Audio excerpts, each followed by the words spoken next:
জিভ প্যাটেল, জি, হ্যাঁ। তো on killing a tree is written by Gieve Patel. প্রথম পয়েন্ট যেটা হচ্ছে, it is a reverse psychological poem. এবার আমি বলেছি যে রিভার্স, যারা একটু আগে আসলে অনলাইনে তাদের জন্য আরেকবার বলছি, আর ভিডিওটাও শ্যুট হচ্ছে, তোমরা পরবর্তীতেও দেখে নিতে পারবে। রিভার্স সাইকোলজিক্যাল পোয়েম কথার অর্থ যে কোনো কিছুকে সরাসরি বলবে না, যদি তুমি কোনো একটা খারাপ কাজ করো তোমার প্রশংসা করা হবে, যে সুশান্ত দারুণ ছেলে, আজকে পড়া বলতে পারিনি, খুব ভালো, দেখেছো সবাই সুশান্তকে দেখে শেখো। তাহলে এইটা হচ্ছে একটা রিভার্স সাইকোলজিক্যাল ট্রিটমেন্ট, যে আমি কিন্তু সুশান্তকে অপমান করলাম কিন্তু একটাও ওর বিরুদ্ধে আমি খারাপ কথা বলিনি, বলিনি। এইবার আমরা জিভ প্যাটেল সম্পর্কে একটুখানি জানবো, তাকে চিনবো যে জিভ প্যাটেলটা কে। জিভ প্যাটেল হচ্ছে একজন কিন্তু কি বলবো মেডিকেল প্র্যাকটিশনার। মেডিকেল প্র্যাকটিশনার মানে তিনি by profession was a doctor. এবার দেখো, যে প্রফেশনের সঙ্গে রিলেটেড থাকে, সে যখন কবিতা লেখে, কোনো সাহিত্য লেখে, তার প্রফেশনাল টাচ কিন্তু ওর মধ্যে থাকে। জিভ প্যাটেল যেহেতু একজন বাই প্রফেশন ডক্টর, তার লেখার মধ্যে কিন্তু কোথাও না কোথাও মেডিকেল টার্ম ইউজ হয়, জিভ প্যাটেল তিনি কিন্তু মুম্বাইতে বসবাস করতেন, 1940 সালে তার জন্ম। তিনি কবিতা লিখতেন এবং গুজরাটি সমস্ত কবিতাগুলোকে তিনি ট্রান্সলেট করে ইংরেজিতে লিখতেন, এবং তিনি একজন আর্টিস্ট ছিলেন, এবং তার সঙ্গে সঙ্গে তিনি একজন প্লেরাইট ছিলেন। প্লেরাইট মানে নাট্যকার। সবথেকে বড় কথা হচ্ছে জিভ প্যাটেলের লেখার মধ্যে মেডিকেল টার্ম ব্যবহার করা হতো। আমরা এখানে অনেক সময় লেপ্রাসাইড পাবো, আমরা হ্যাকিং পাবো, চপিং পাবো, ক্রাস্টিং শব্দটা পাবো, এগুলো প্রত্যেকটা শব্দ মেডিকেল টার্মে ব্যবহার করা হয়।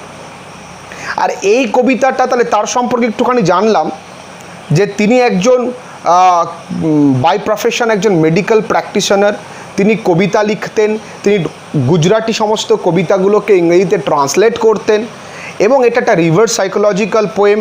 তিনি মুম্বাইতে বসবাস করতেন এবং তিনি নাটকও লেখালেখি করতেন। এই কবিতাটা, this poem is centralated on the importance of plantation and it is completely against of deforestation. বৃক্ষচ্ছেদন। বর্তমানে মানুষ বুঝতে পারছে যে ইম্পর্টেন্স অফ অক্সিজেন, অক্সিজেনের গুরুত্ব কতখানি এখন আমরা ফিল করতে পারি, কিন্তু আমরা সর্বদা চেষ্টা করি বিদেশি কালচারটাকে ফলো করার জন্য, কিন্তু এইটা আমরা লক্ষ্য করি না। আমরা ক্লাস 10-এ পড়েছিলাম মাই ওন ট্রু ফ্যামিলি, সেখানে দেখেছিলাম যে একটি গাছ কাটলে promise me you will plant 2, দুটো গাছ তুমি পুঁতবে। আমরা এটা লক্ষ্য করি না যে একটা গাছের পরিবর্তে আরও 2-3টে গাছ পুঁততে হয়।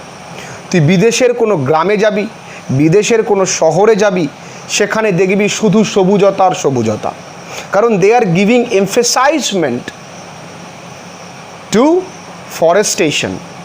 আর আমরা শুধু আমাদের মুনাফা লোভের জন্য আমরা কি করি, গাছ কাটি। তার জন্য আগামী ভবিষ্যৎ আরও খারাপ আসছে, মানুষ নিঃশ্বাস না নিতে পেরেই মারা যাবে আগামী দিনে। এবং আগামী দিন এমন আসছে, আমি বলি বারবার করে, যেটা ভাবনার কিচ্ছু নেই, যে এমন দিন আসবে যে আমরা সবাই অক্সিজেন সিলিন্ডার নিয়ে পড়তে আসবো, ভাবনার কিচ্ছু নেই। আমাদের বাবা কাকারা কোনোদিন ভাবেনি যে তারা জল কিনে খাবে। আমরা সবাই এখন জল কিনে খাই না? আমরা এমনি জল পারবো খেতে? আমরা ছোটবেলায় কলের মধ্যে এরকম মুখ হাত দিয়ে কত জল খেয়েছি স্কুলে। এখন ওই জল খাবে না বাচ্চারা, বাড়ি থেকে আলাদা করে ফিল্টার্ড করা, তারপর ওটাকে কী বলে, ওটাকে কি করে বেশ ওরা কী দেয়, ওটাকে জলটাকে কি করে ফুটিয়ে নেয়, তারপরে জলটা খায়, তাতেও রোগ হয়। আর আমাদের আগে কোনো সমস্যাই হতো না। আমার বাবা কাকারা নদীর জলও খেয়েছে, ঠিক আছে? তার মানে যত আমরা মডার্ন হচ্ছি, মনে করে দেখ, আমি একটা কথা বলবো যে বিজ্ঞান আমাদের উন্নতি করেছে, কিন্তু বিজ্ঞান যত উন্নত হয়েছে মানুষের জীবন তত কিন্তু কমে এসছে। কথাটি ঠিক না ভুল তোমরা আমায় বলো। যত বিজ্ঞান উন্নত তত মানুষের জীবন কিন্তু আয়ু কমে যাচ্ছে। তুমি দেখো, ঠিক তো? আমি ঠিক বলেছি কথাটা? তোমরা আমাকে রেসপন্স করো।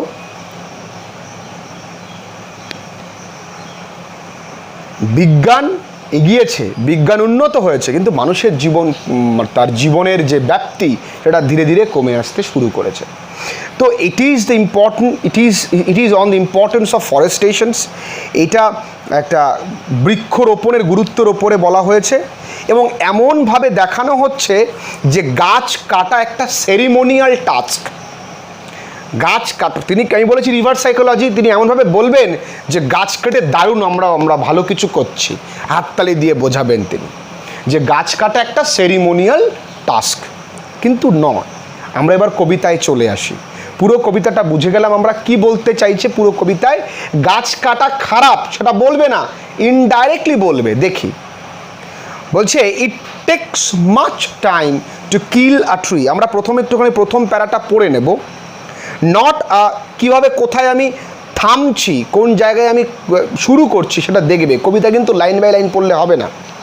ইট takes much time to kill a tree, not a simple jab of knife will do it.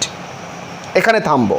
It has grown slowly, consuming the earth, rising out of it, feeding upon its crust, absorbing years of sunlight, air, water, and out of its leprous hide sprouting leaves. এবার আমরা একটা করে line ধরে ধরে explain করতে করতে আসছি। বলছি ইট takes much time to kill a tree. বলছে একটি গাছকে মারতে অনেক সময় লাগে। Not a simple jab of knife. এখানে জ্যাব কথার অর্থ স্ট্রোক, STROKE, আঘাত। একটা ছোট্ট ছুরির আঘাতে ইচ্ছে করলে গাছকে তুমি মারতে পারবে না। যদি আমি ইচ্ছে করি আমি অন্য কাউকে মারবো, কোনো হিউম্যান বডিকে আমি মারবো, একটা ছোট্ট ছুরি দিয়ে মেরে দিলাম, যা শেষ। আ simple jab of knife can kill a man. কিন্তু তুমি যদি গাছকে বলো ইয়া যা মরে যা, গাছ কি মরবে? গাছ কিন্তু মরবে না। ইট হ্যাজ গ্রোন স্লোলি, গাছটা বড় হয়েছে ধীরে ধীরে। কনজিউমিং দ্য আর্থ, কনজিউম করার অর্থ, কনজিউমিং দ্য আর্থ মানে পৃথিবী থেকে শোষণ করে। এখানে কনজিউমিং মানে গাছ শোষণ করে পৃথিবী থেকে তার রসদ। কিসের জন্য? নিজের নারিশমেন্টের জন্য, নিজের পুষ্টির জন্য। কি শোষণ করে? Consuming the earth and rising out of ইট, এবং এই পৃথিবীর উপরিতল থেকে গাছটা ধীরে ধীরে ধীরে ধীরে বড় হয়। Feeding upon its crust. Crust কথার অর্থ কি? দেখো, ক্রাস্টের তলায় দাগ দিয়ে লিখবে top layer of the earth. Crust কথার অর্থ টপ লেয়ার অফ দি আর্থ। দেখি তোদের বইটা দিয়ে দেখি। দেখো এখানে লেখা রয়েছে জ্যাব মানে শর্ট থ্রাস্ট। বাহ, হ্যাঁ, কিন্তু ক্রাস্ট কথার অর্থ লেখা নেই। Top layer of the earth মানে পৃথিবীর একদম উপরিতলকে ক্রাস্ট বলা হয়। কি করে? রাইজিং আপন অফ ইট, ফিডিং মানে খাবার দাবার খায়, আপন ইট ক্রাস্ট, অ্যাবজর্ব মানে শোষণ করে, years of Sunlight, air and water. কি শোষণ করে? বছরের পর বছর জল শোষণ করে, সানলাইট সূর্যালোক শোষণ করে, বাতাস তারা গ্রহণ করে। And out of its leprous hide, hide কথার অর্থ বার্ক অফ দ্য ট্রি। লিখে নেবে, বার্ক অফ দ্য ট্রি মানে গাছের ছাল বা গাছের বাকলকেই এখানে হাইড বলা হচ্ছে। বা লেপ্রাস কেন বলা হচ্ছে? আমাদের গায়ের স্কিন যেমন মসৃণ হয়, গাছের ছাল কিন্তু অতটা মসৃণ হয় না, গাছের ছালটা খড়খড়ে হয়। কুষ্ঠ রোগীদের গায়ের চামড়া যেমন হয় ঠিক সেই রকম হয় গাছের ছাল। ঠিক আছে? এই জন্য the tree's bark is compared to the skin of a leprous man. ঠিক আছে? গাছের ছালটাকে তুলনা করা হয়েছে কুষ্ঠ রোগগ্রস্ত কোনো ব্যক্তির গায়ের চামড়ার সাথে। আমি বলেছি তিনি ডাক্তার, তো তার মধ্যে মেডিকেল টার্ম তিনি ইউজ করবেন, তো লেপ্রাস হাইড। স্প্রাউটিং লিভস, স্প্রাউটিংয়ের খুব ভালো বাংলা হচ্ছে উদ্গত, মানে বেরোনো। তো ওই লেপ্রা সাইড থেকে কি বেরোয়? ছোট ছোট ডালপালা বের হয়, ঠিক আছে? লেপ্রা স্প্রাউটিং লিভস, ছোট ছোট পাতা, তারপরে আস্তে আস্তে ডাল। তার মানে একটা গাছ কিন্তু অত সহজে তুমি মারতে পারবে না।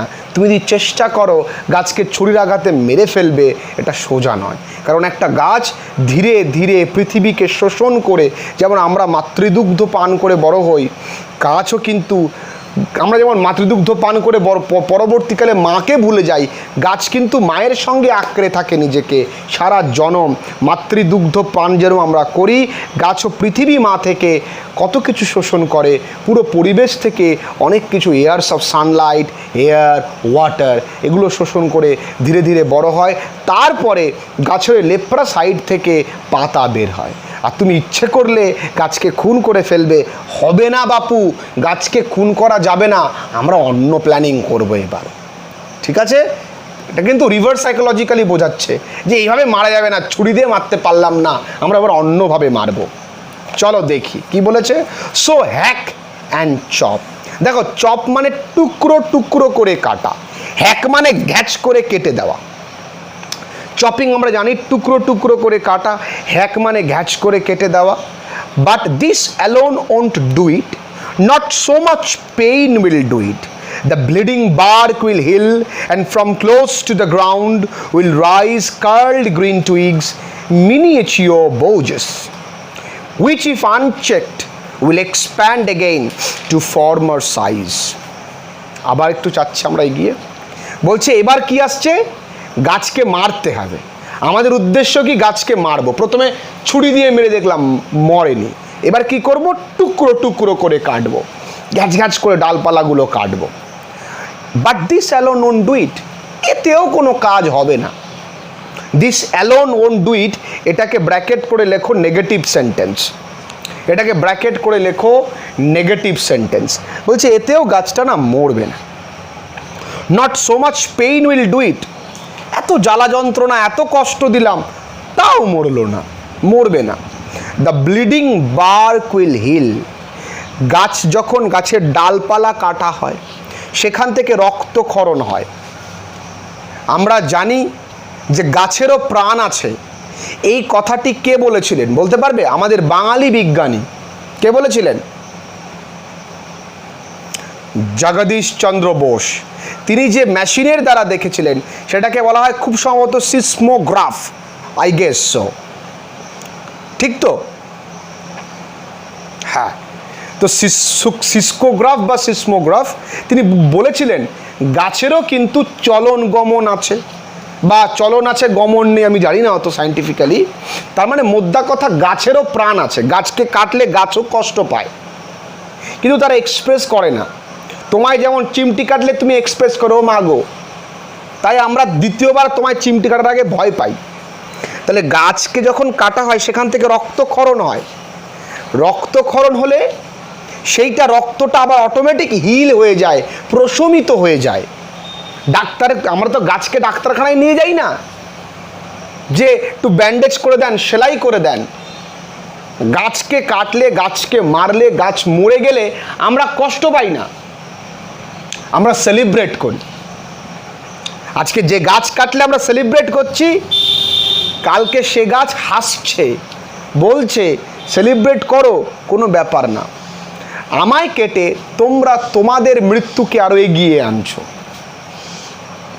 That's the reality. আমরা সমস্ত কিছু ভাবছি। পৃথিবীর এমন কোনো মন্ত্রী নেই যে পরিবেশ নিয়ে কোনো কথা বলে। দুয়ারে সরকার পৌঁছাচ্ছে, দুয়ারে রেশন পৌঁছাচ্ছে, দুয়ারে টিকাও পৌঁছাবে, ট্যাবলেট যাবে, তোদের আর কি, তোদের ট্যাব দেবে, তোদের কত কিছু দেবে, কন্যাশ্রী, পরিবেশশ্রী আর কারো হয় না।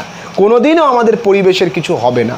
কোনো মন্ত্রী বা নেতা, ওই একটা নেতা মন্ত্রী একটা গাছ লাগাবে 5th জুনে, তাই তো? পরিবেশ দিবসে না, 5th মে না 5th জুন বিশ্ব পরিবেশ দিবস? 5ই মে না জুন? জুন তো, হ্যাঁ, তো যাই হোক, ওই 5 জুনে একটা গাছ লাগাবে, সেটা সোশ্যাল ডঙ্গলসে বা সোশ্যাল মিডিয়াতে সেটা ছড়িয়ে দেবে, ব্যাস এই হয়ে গেল বিশ্ব পরিবেশ দিবস পালন। এটা ছাড়ার কিছুই হয় না। তা গাছ যখন কাটা হয় সেখান থেকে রক্তক্ষরণ হয়, সে ব্লিডিং বার্ক, রক্তক্ষরিত ছাল অটোমেটিক হিল হয়ে যায়।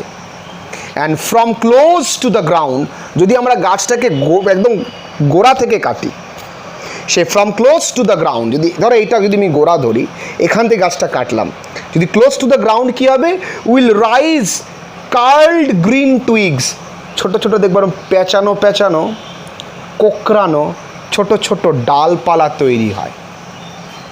তার মানে গাছ কিন্তু মরতে চাইছে না। মিনিয়েচিওর বৌজেস, ছোট্ট ছোট্ট ডালপালা, মিনিয়েচিওর মানে ক্ষুদ্র, টিনি, ভেরি স্মল। মিনিয়েচিওর কথার অর্থ লেখো ভেরি স্মল, সেখান থেকে শাখা প্রশাখা বের হয়। হুইচ ইফ আনচেকড, যদি লক্ষ্য না করা হয়, উইল এক্সপ্যান্ড এগেইন, ওই গাছটা যেটাকে গোড়া শুদ্ধ কেটে দেওয়া হয়েছে, একদম মাটির কাছ থেকে কেটে ফেলা হয়েছে, যদি না লক্ষ্য করা হয় আবার বেড়ে যাবে, এক্সপ্যান্ড মানে বৃদ্ধি পাবে, again two former size. Former মানে প্রাক্তন, আমরা যেমন ফর্মার ক্রিকেটার বলি, ফর্মার প্রেসিডেন্ট বলি, তো প্রাক্তন মানে আগের যে শেপটা ছিল গাছের, এত বড় একটা গাছকে যেটা আমরা কেটেছি, সেই সাইজে গাছটা কিন্তু আবার চলে যাবে। বুঝতে পারলাম? গাছটা কি হবে, তার আগের সাইজে চলে যাবে। ঠিক আছে?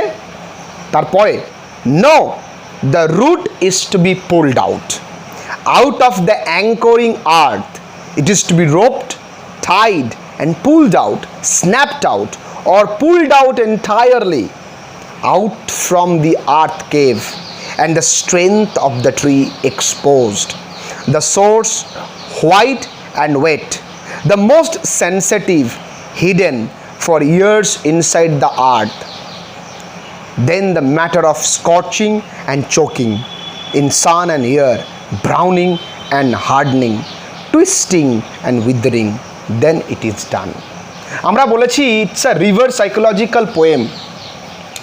প্রথমে গাছকে কি করলাম, ছুরি দিয়ে মারতে চাইলাম, মরলো না মালটা, মনে মনে বলছি মরেনি। হ্যাঁ, তারপরে কি করলাম, গাছটাকে টুকরো টুকরো করে কাটলাম, মোটামুটি একদম মাটির সঙ্গে থেকে কাটলাম, তবুও গাছটা কিন্তু আবার বেড়ে গেল। এবার কি করব, নো, না হচ্ছে না, the root is to be pulled out, গাছের গোড়া শুদ্ধ তুলে নিতে হবে। Out of the anchoring earth, anchor মানে নোঙর করে থাকা, যেই ভূগর্ভস্থ মাটিকে, পৃথিবীকে গাছটা এতদিন আঁকড়ে ধরেছিল এইভাবে, তাই না? অত সোজা না, মাকে আঁকড়ে ধরে থাকে গাছ, সেখান থেকে কি করতে হবে, it is to be roped, tied, দড়ি দিয়ে বাঁধতে হবে শক্ত করে, অ্যান্ড পুলড আউট, টেনে হিঁচড়ে বের করব, স্ন্যাপড আউট, টানার সময় ছিঁড়ে যাবে, গাছ লড়াই করবে যে আমি উঠবো না, তবুও কি করব, পুলড আউট এন্টায়ারলি, একদম, এখন মেশিন বেরিয়েছে, পুরো গোড়া শুদ্ধ সম্পূর্ণ তুলে ফেলব। Out from earth cave, earth cave মানে পৃথিবী গহ্বর, ওই যেখান থেকে গাছের গোড়াটাকে তুলে আনা হয় সেই জায়গায় দেখবি একটা গহ্বর টাইপের তৈরি হয়, তো সেই জায়গা থেকে। And the strength of the tree exposed, গাছের যে শক্তি, গাছের যে ক্ষমতা কোথায় ছিল এতদিন, গাছের শক্তি কোথায় থাকে, গাছের শেকড়ে, সেটা বাইরে বের করে নেওয়া হলো। এক্সপোজ মানে কাম আউট, বেরিয়ে আসা, দেখানো। এক্সপোজ মানে কি বললাম, দেখানো। আনকভার্ড, আর্থ কেভের তলায় লেখো তোমরা ডিপ অফ আর্থ, আর এক্সপোজের তলায় তোমরা লেখো আনকভার্ড। দ্য সোর্স, গাছের উৎসটা কেমন ছিল, হোয়াইট অ্যান্ড ওয়েট, সাদা আর কেমন, ভেজা।